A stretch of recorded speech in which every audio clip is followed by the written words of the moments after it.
welcome to Inquiring Minds. My name is Doug and his name is Stephen. Introduce yourself because people don't know who you are. I am Stephen. I am also known as SBRE Brown, and I do have a YouTube channel where I review pens.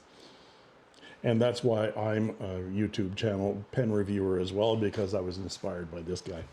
But Worst thing I've ever done. But, there we are.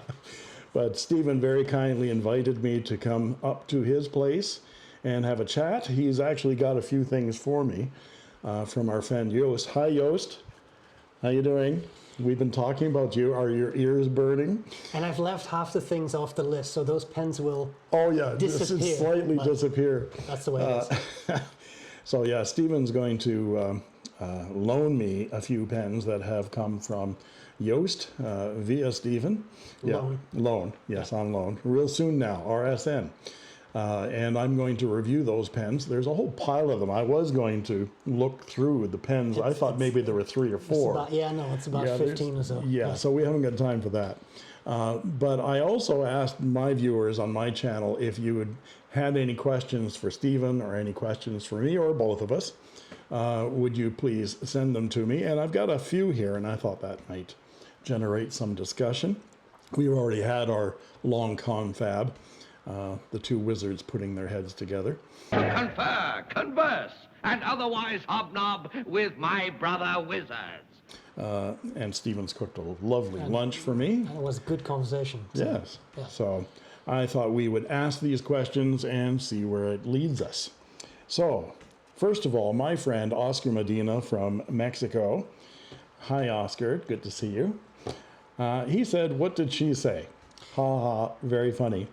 Nice. Yeah, and the answer to that is that. That's what she said. Michael, please. Here he is. Please. Because that's what she said. That's what she said. Yeah. The other answer I would give is, no wonder it's so dry. The slit is too tight. Okay, we can edit that out. We'll edit that out. Yeah, no problem. Okay. So, Greg Cooper, 8466, says, how do you find the Canadian market for fountain pens? Are there stores in your area that you can try pens? I'm in Winnipeg, sorry about that, and there isn't much in that area. I've heard that. Yeah, I've been to Winnipeg. It would be nice to have a pen show here in Winnipeg. So, how do you find the Canadian market?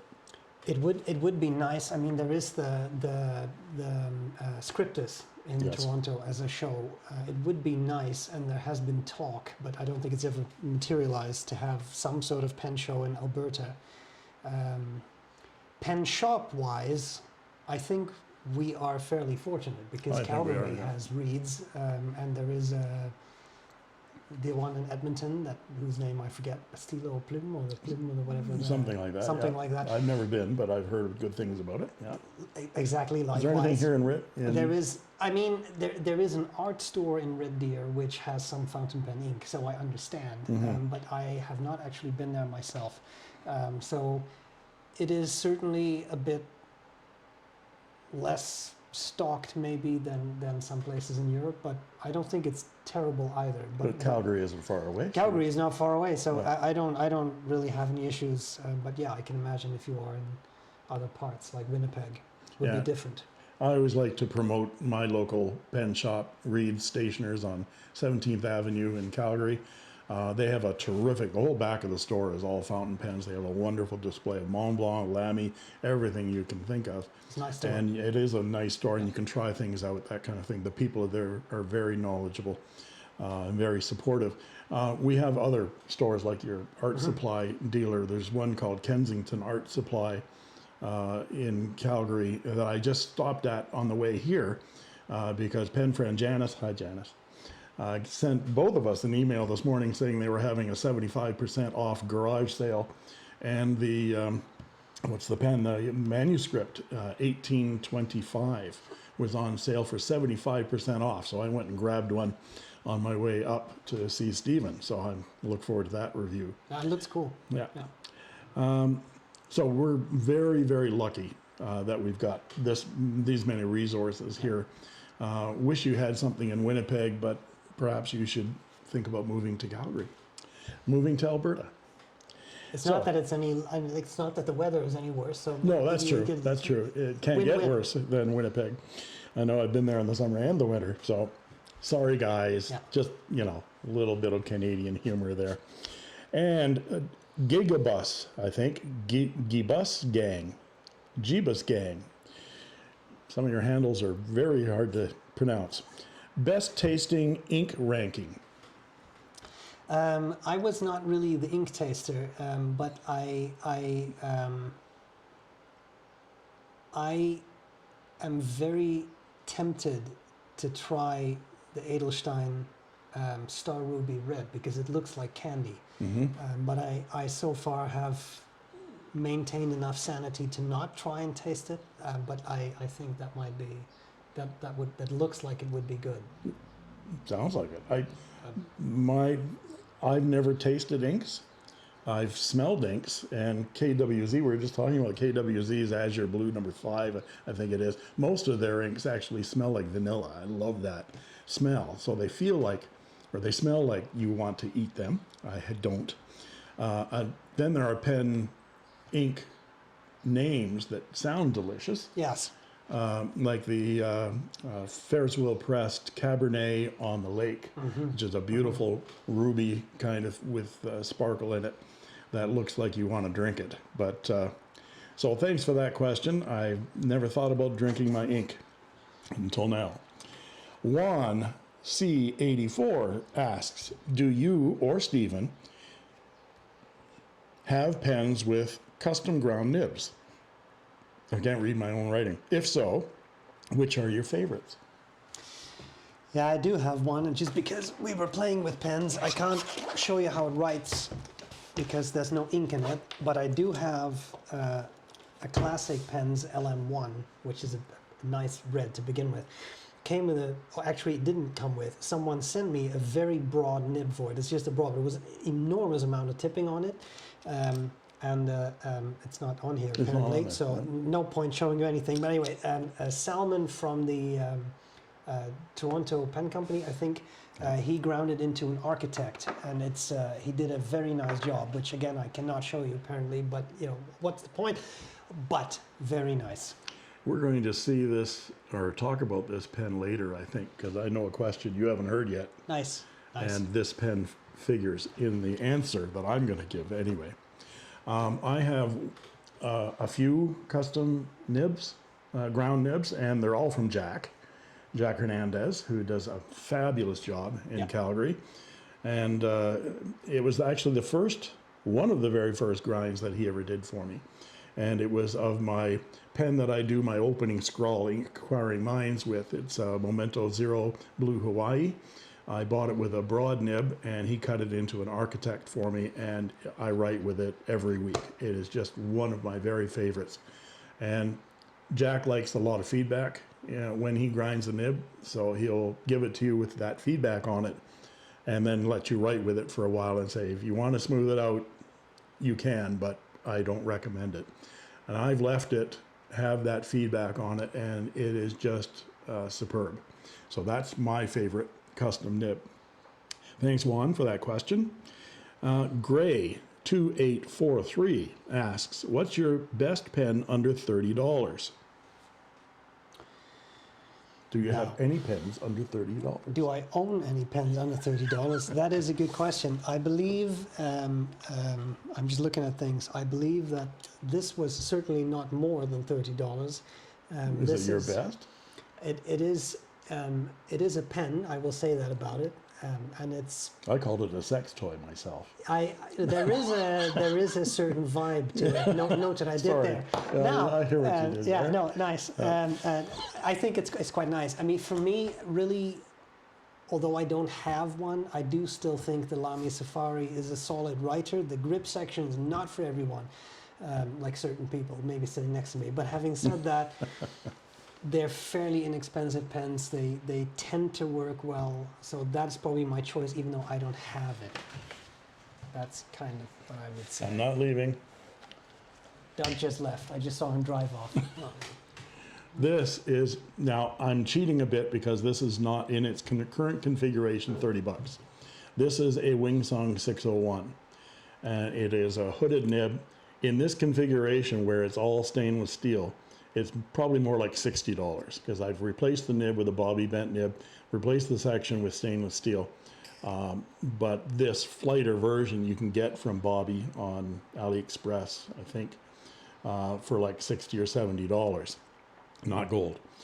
But you can also get the 601 in regular plastic colors, many different colors, and they're under $30, and they're a terrific knockabout pen. So that would be my favorite pen, under $30. And a cool filling system. And a cool, yeah, it's the Vacuumatic style pump on here, and they take a tremendous amount of ink as well. This has, since I got this has gone everywhere with me. So thank you for that question.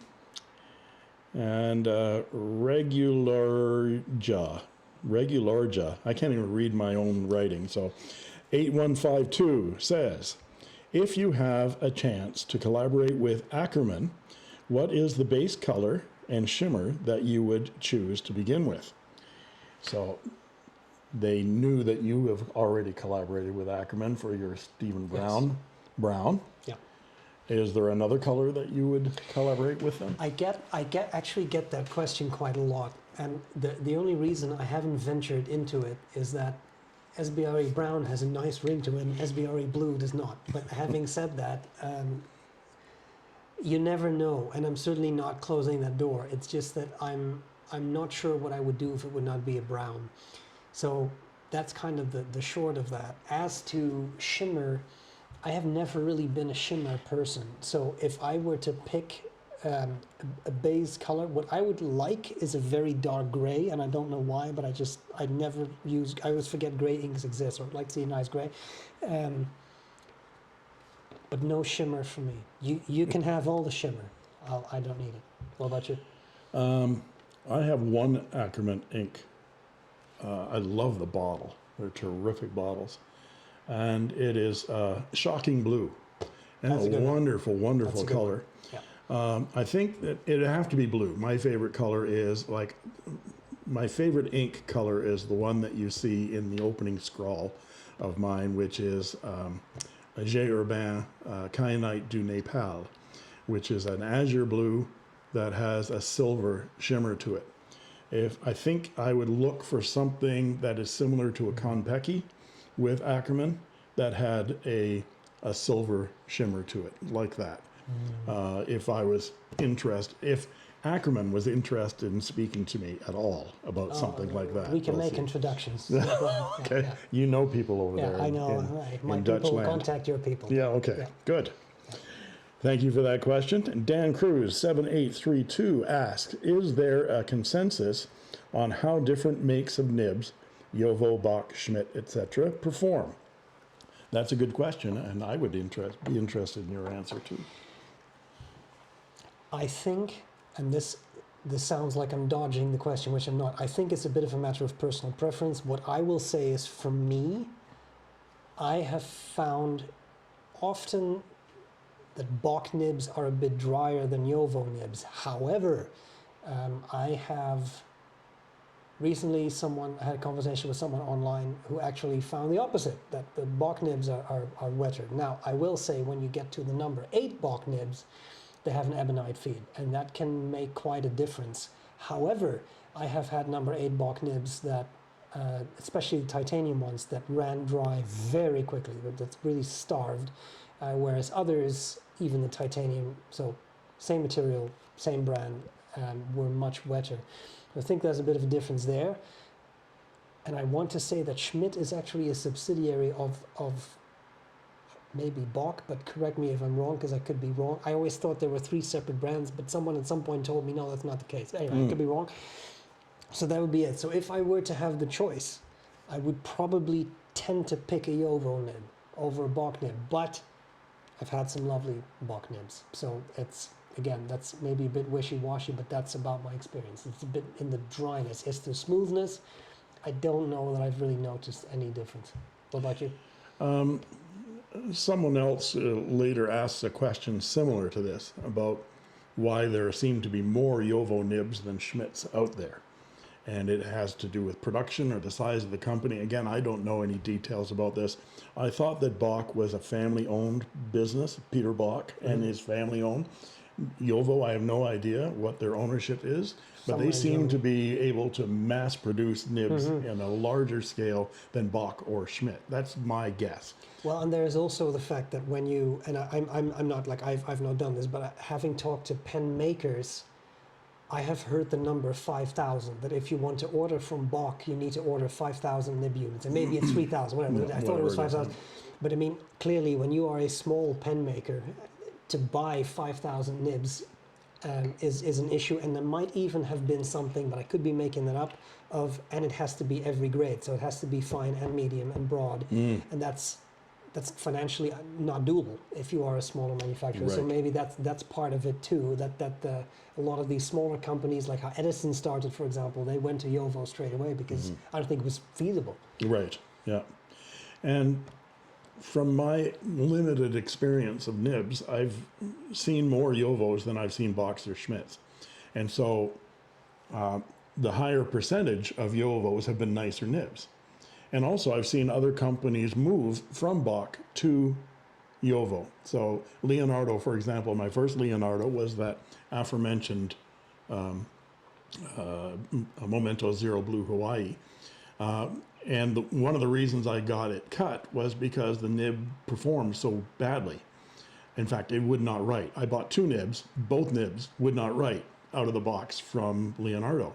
I told Leonardo about it. They replaced them immediately, but they replaced them with Jovos because he was just making the switch that month, I think, to Jovo from Bach. So I had the Bach cut, and it's a lovely nib now, but the Jovos are beautiful. And every nib I think I've gotten from Leonardo, which are the Jovos, have been fabulous. I don't remember, maybe there's been a couple that have been scratchy out of the box or something like that. I'm not aware of that. But I know that I had a hate on, excuse me, for Schmidt. In fact, in some of my videos, I was calling them a piece of Schmidt because every Schmidt I came, sorry about that. No, I like it. So every Schmidt I came across was a piece of Schmidt until recently. And the last 2 or 3 that I've experienced from Schmidt have been excellent, excellent nibs. And the same thing has been from Bach as well. The last number of Bach nibs I've had have been excellent writers. So I think it's a lot of sample size out there, and that you're going to get some good ones and some bad ones. And if you love Jovo because you've never had a bad Jovo nib, but you own 3 of them, it means you got 3 good ones. So it also means if you got 3 bad ones, all Jovos aren't bad. So I think it's a lot of that, as you said at the beginning, subjectiveness.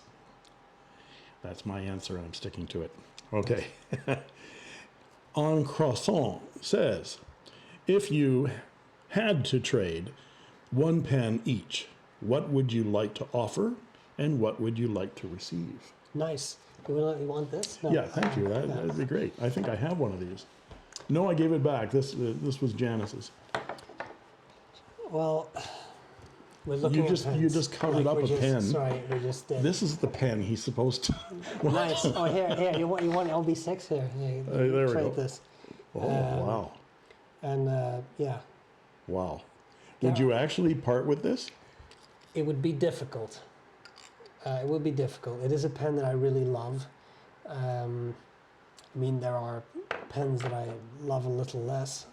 This is the one that's on your YouTube channel. Oh, it's many, and I think could be this one too. This is the LB5. It's all the same material, so it's hard. Oh, it's hard to tell. One arrogant thing. It's all the same material. I've got 3 of them. I got 5 more of these. No, but yeah, no, I do really like this. Is classic pens, so classic pens later, Lambrou pens, but same person behind them. This one in particular is very nice because it was handmade by Paul Rossi, a silversmith, who's passed away. He was a very talented pen maker. Many people really like them. Yeah, so I mean, they are really neat pens. But I mean, yeah, what would I trade? I mean, I don't know. You want an exclusive? Here's an exclusive Leonardo from Limited Pens Korea with a flex nib. That could be fun to trade. Yeah. Although we've both said that we don't really like flex nibs. Yeah, that's true. It's a terrible trade. But there we are. What would you trade? What would I trade? I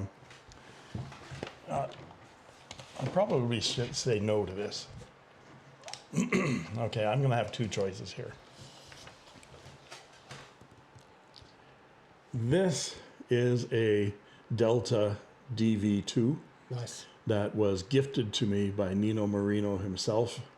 It is a gorgeous pen. So I don't think you can trade something that someone has gifted you. In fact, I feel bad about someone gifting me a pen and then even thinking of selling it or even giving it away or something because it's a gift to me.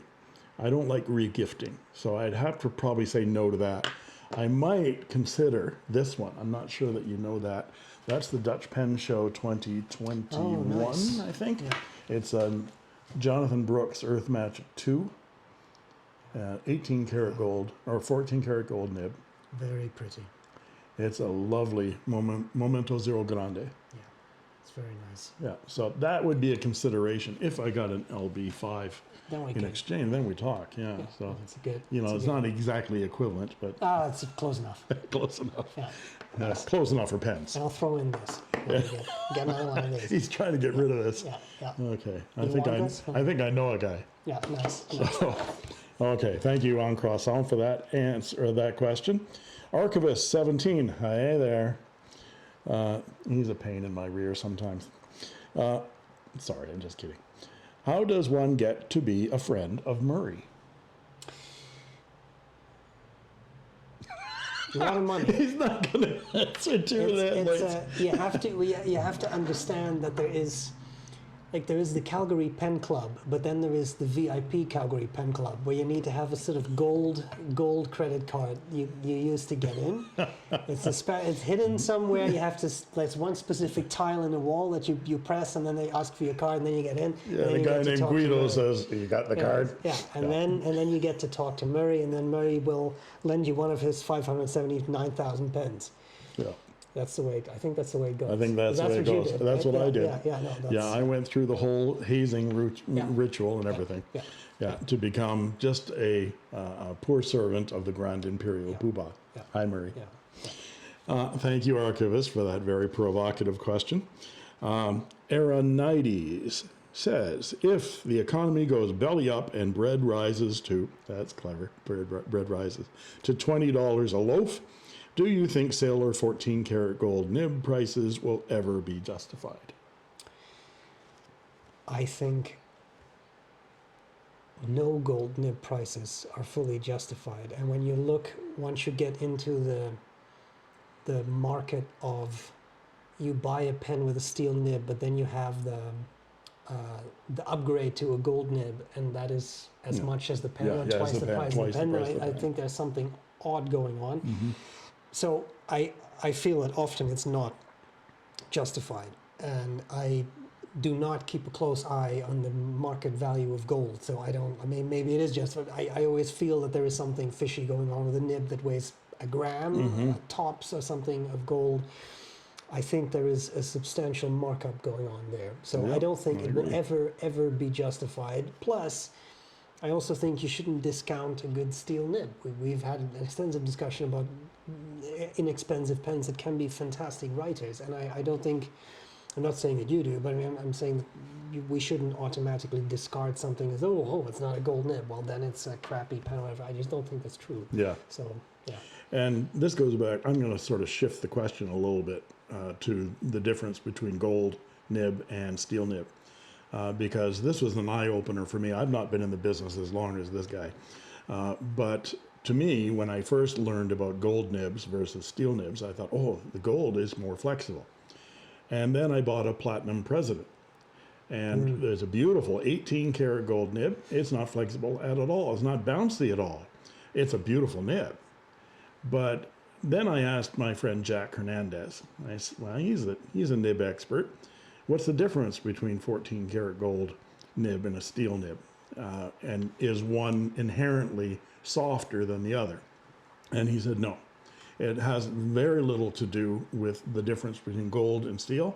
It has the difference is in architecture. So the curvature, the arch, the length, the geometry of the nib has everything to do with its flexibility. And you can see that because you can get flexible nibs that have these little cutouts on them. And the reason that's a cutout is because that affords the front part of that nib to flex. So it's not the gold content. But why do we want gold then? And we want gold because it lasts. It lasts forever. And the steel will, over time, degrade, corrode. Our inks will corrode them no matter what ink you use. The steel won't last as long. I'm just going to show you, continue to reach for things here. But I've been showing Stephen this pen. This is a 1945 Parker Vacuumatic that I restored, and it has a 14 karat gold nib. This nib looked like Schmidt. It wasn't a Schmidt, but it looked like crap because it was completely black. And within 10 minutes, I polished that back up to look like it's brand new because it's gold. If it was steel, forget it. So that's the big difference. Whether the difference is worth twice the pen or not depends on how long are you going to keep this pen. Do you want this particular pen, to last a lifetime or more than a lifetime? Then you would go kick in for the gold. That's my I think, 2 cents on that one. I think it's fair, and I would add one thing to it, two things to it. One thing is we should never forget that every nib flexes once.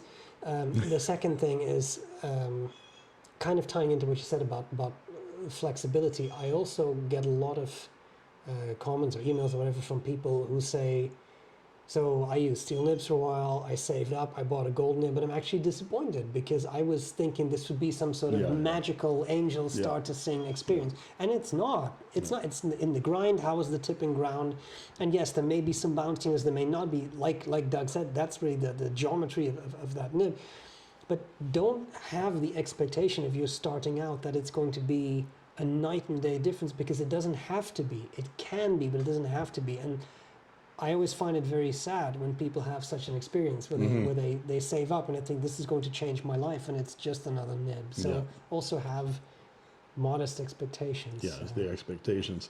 And the other thing is that the tip on a gold nib is the same as the tip on a steel nib. It's that same iridium alloy. So gold isn't touching the page anyway. Exactly. Thank you for that question. Paul McHugh, hi Paul, 1430 says, why are Schmidt nibs, here we go again, not used more frequently? Jovo seems to be the largest supplier, followed by Bock, then Schmidt. The nibs are excellent. Is it a supply issue or production? I think we answered most of that. I think we answered most of that because I wouldn't know what else to say beyond availability. But Bennu does Schmidt. They've done Schmidt from the start. They don't seem to have any plans on switching that up. So it's there, but I agree that it's disproportionate. Yeah. Thanks, Paul. Keith Kreindler, I think it's Keith Kreindler, asks, hello, professors. Hello. That's hello. Hello. One of you is a big fan of vintage fountain pens, while the other is not so much. Can you walk us through your individual thoughts on the subject? I've heard this answer before. To me, it's a very pragmatic thing, and it may not be a justified thing. So let me immediately emphasize that. I think it is a matter for me of fragility of vintage pens. I'm always nervous that they are more fragile than modern pens, which may not be the case at all, but that's one part. I often find them a bit smaller than modern pens, which is also not entirely fair because you can buy a Waterman number 10, which is huge. Like this is not one, but I mean, this is kind of based on it, modern pen based on it. So that's also not an entirely fair argument. I have looked into some vintage pens that I know are bigger, but often those are extremely expensive. So probably these are all pretty weak arguments. I've just always gravitated more. I've had some vintage pens, but I feel that I've always gravitated more towards modern pens, and what they lack is the kind of heirloom association. And I will say, to me, for example, I don't have it here within arm's length, but I have my granddad's old pen.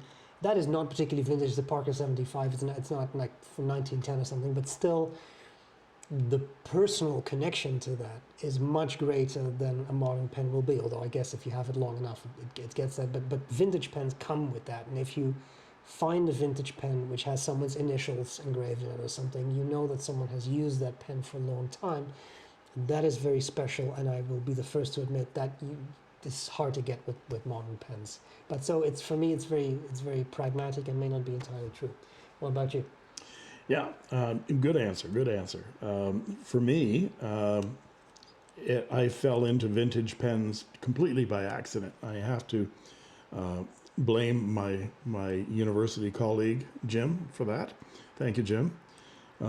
We were having lunch one day. I keep connection with my old university through Jim, and we were having our Chinese lunch, and he said, you know what people would really be interested in? They'd like to see you take something broken and the process you go through to fix it.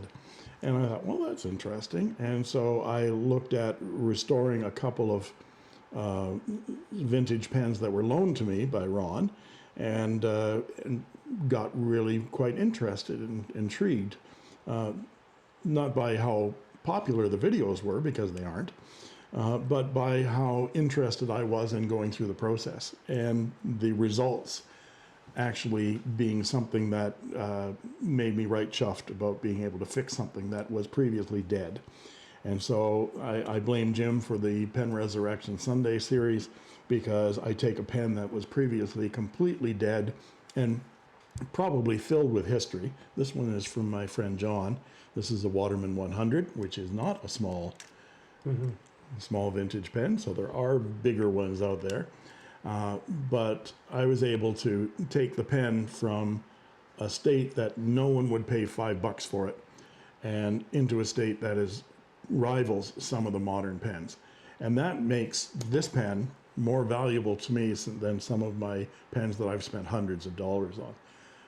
Not only is it imbued with all the work that I did on it and all the history that came with it, but I had a hell of a fun time while doing it and just sharing it with you. So that's why I'm hooked on vintage pens, is because I get a kick out of being successful. And recently I've been not so successful, and I've publicly shown my failures as well. And you guys love my failures better than you love my successes. And so I'm getting a kick out of that too. So something breaks on me and I think, oh, my viewers are going to love that. So that's a terrific question. Two completely different answers. But I do see what you mean, though, and I have, way back when I started my channel, I did do some sort of basic restoration, and when I say, I mean just like putting a new sack in or something like that, very, very basic stuff, and it is fun. And I absolutely see that if you kind of like the mechanics of this kind of thing and fiddling with specific tools and figuring out how to get into something, whatever, there is a challenge in that I fully see and kind of get. You see and you appreciate, but you don't want to do it. I don't want to do it. I'll have someone do it for me, but I don't want to get into that hassle. But I see it, especially if you have that kind of DIY type of inclination, which I don't really have. But I can see it. I can see how people. You put it really well, like to restore something that was basically dead. That is very. Very rewarding. And I remember a long time ago, I bought a Parker. I think it was a 40 or something. I got it on eBay. Of course, it was described as writes perfectly because someone dipped it and it wrote, but it didn't. I finally managed to take the feed out after quite some attempts, and the feed, which is saturated with what I think was Indian ink or something, like it was like actual India black ink that should not go on the fountain pen. So it was fully clogged. But then being able to clean that out, being able to get it to write was an amazing experience. So I fully get it. Yeah, there's a lot of endorphins there that come when you have a success like that. And I think one particular restoration that means a lot to me, because it meant so much to the individual who owned the pen, was my friend Lori gave me her dad's pen that she had inherited when her father died when she was just a young girl, and it had never worked. He had taken it to war with him in World War II and written home with that pen to his mother, and wrote with the pen for quite a few years. And then when he passed away, it was already broken. And she knew that I was into vintage pens and tentatively asked me, would you be interested in restoring this one? I thought, you know, when it's someone else's precious memory, I'd hate to make it worse, but it was dead. So I'll give it a shot. And the feeling I got when I got that pen to write again, after not being writing for decades, but especially when I put it in her hands and she wrote with it for the first time. I'm getting verklempt. Her reaction was priceless, and I think everybody appreciated that restoration as well who watched that video. But that for me is, I get a little bit of that every time I'm successful with a vintage pen. So that's my answer to that wonderful question. Thank you very much. And I had just to add, because that is a very nice example, and a number of years ago I was talking to a friend about this kind of stuff, and he had a fountain pen that his wife had given him, but it always ran dry, and his wife had passed away, and I said, well, I could have a look at it. That usually it's very simple, and I think it was just a matter of the nibs just being too tight, so I was able to open it up a bit. It flowed much more freely, and his happiness in having something, a gift from his late wife, that now wrote better. Again, I'm not a professional, but wrote better than it did, is beyond rewarding, and that can really add something to someone's life. So pens are such personal products that you develop a bond with, and that absorb some of your personality. I think that I feel it's a wonderful story to share. I think that's exactly the point, is that whatever your instrument is, if your writing instrument has a story to it, it makes it that much more valuable to you because of the emotional attachment. It's imbued with life story. It's imbued with emotion. This pen, I just love this pen, not just because it's a beautiful writer, but because Nino gave it to me. And I was really lucky to meet Nino. He's a charming man. And he said, I'm going to send you a pen. And I thought he'd send me a Mayora or something like that. And I got this DV2. I was just floored by it. I did the unboxing, my hands were shaking. And this pen means all that much to me because of my new friendship with Nino, a charming, wonderful man. So add all kinds of history of people you don't know that use this pen for almost 100 years, well, I'd say 80 years before you got it. And the pen means all that much more. So I think that's why many of us become real pen nerds, is because these are very visceral instruments. They're very, very personal. And the process of writing in cursive is a very Zen-like, very personal, intimate process. So that's my excuse for saying I'm a pen nerd. I admit it. But I think you're absolutely right, and I think the whole process around it, of inking up a pen, bottle of ink, cleaning the pen, flushing it with water, all those kinds of things are very meditative and I find fairly relaxing as well. And I remember one of my early memories of using fountain pen was in school, because in Europe we were given a fountain pen by school and you had to use it. Seeing the wet ink on the page and then seeing it dry, this sounds like an incredibly boring experience. Like watching paint dry. But watching the ink being wet, seeing it dry, and then thinking, this is what, I was a profound kid then apparently, but I mean, like, this connects me to decades and decades of people before me. Even go think back to the Middle Ages, using quills, ink, not a fountain pen, but still, they already did that, and I'm doing something similar now with slightly more modern tools, but I'm doing that. It's an amazing experience that ties you to history, ties you to all kinds of other human beings who have been alive, who will be alive. It's an amazing experience, and I think that's a very important aspect of it. Yeah, very well put. And a terrific question. Thank you, Keith Kreindler, for your question, and thank all of you for your questions. It's really generated a lot of interesting conversation between us. And I want to thank you for watching, and I also want to thank Stephen for hosting me here today. Thanks for being here. It was awesome. We had a wonderful lunch and a wonderful time going through all these pens, and I particularly like the question where we're going to do a nib swap. Yes. Or not a nib swap, we're going to do a pen swap. So there's your pen, and there's my pen. Just so I always wanted. And I'm sticking to this one. I feel someone came out on top with I this don't trade, know. and I don't know. What do you it's think? me. Who got the better of this trade? Yes, let us know. Let us know in the comments below. Thanks, Stephen. Thank you very No, much. thank you. Thanks for being It's a here. pleasure. It was awesome. Thank you. Thanks, And everyone. it's goodbye from me. Bye. It's good night. Glad Goodbye to see from you him. later. Bye-bye. I made this.